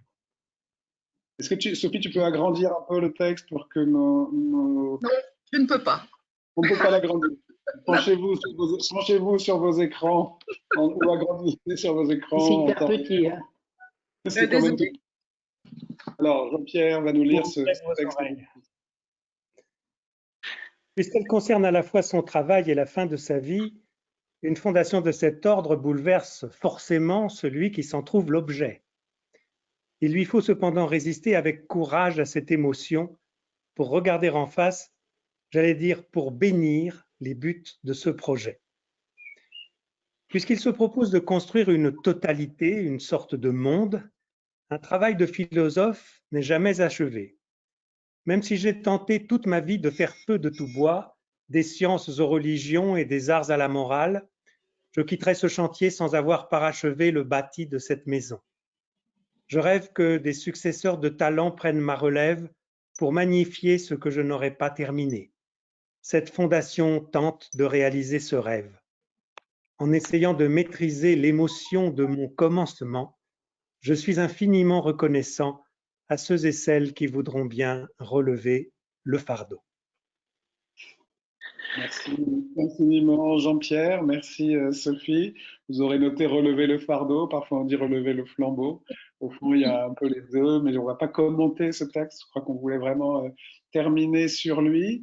Je ne sais pas si Jean-François Serres voudrait reprendre la parole pour boucler la boucle. Jean-François. J'ai pas de, pas de propos particuliers, Jean-François. Non, merci. À nouveau, merci infiniment Frédéric et à toutes et tous d'avoir participé à ces rencontres qui, j'espère, sont une première d'une longue série. Et c'est vrai, comme le disait Sophie, il y a du pain sur la planche. Et donc, merci à votre énergie, à votre engagement, et on est très reconnaissant pour ça. Voilà, merci beaucoup. Merci beaucoup, Jean-François. Je remercie à nouveau donc, tous ceux qui ont permis cela. C'était un événement voilà, un petit peu singulier pour beaucoup de raisons, un anniversaire de disparition, de surgissement de nouveaux livres. Une actualité qui se traduisait dans le contenu, dans le choix des textes et aussi dans la forme, un peu à distance, mais aussi en présence. Sans doute, ceux qui nous ont suivis n'auraient pas tous pu venir non plus à un seul endroit du 5e arrondissement. On ouvre ainsi un espace un peu global de discussion. Mais on aura aussi des rencontres en présence, on y tient aussi beaucoup, évidemment. Donc on continuera sur les deux modalités. Merci aussi aux intervenants et à notre lecteur. Jean-Pierre Arbon, qui a donné sa voix à celle de Michel, et ça n'est pas si facile, mais ils ont déjà chanté ensemble. Merci donc encore une fois. Nous allons vous quitter. N'hésitez pas à nous envoyer encore des questions et répondre aussi à ce que Sophie a indiqué. Et nous répondrons encore une fois, grâce à vos adresses mail, je pense que nous les avons, aux questions que nous n'avons pas pu évoquer directement pendant le séminaire. Je vais donc, voilà, je pense que nous pouvons nous dire à bientôt et remercier encore tous ceux qui sont intervenus et Michel Serres pour tout ce qui nous a permis de partager. Merci beaucoup et à très bientôt. Bonne soirée à vous. Au revoir. Au revoir à tout le monde.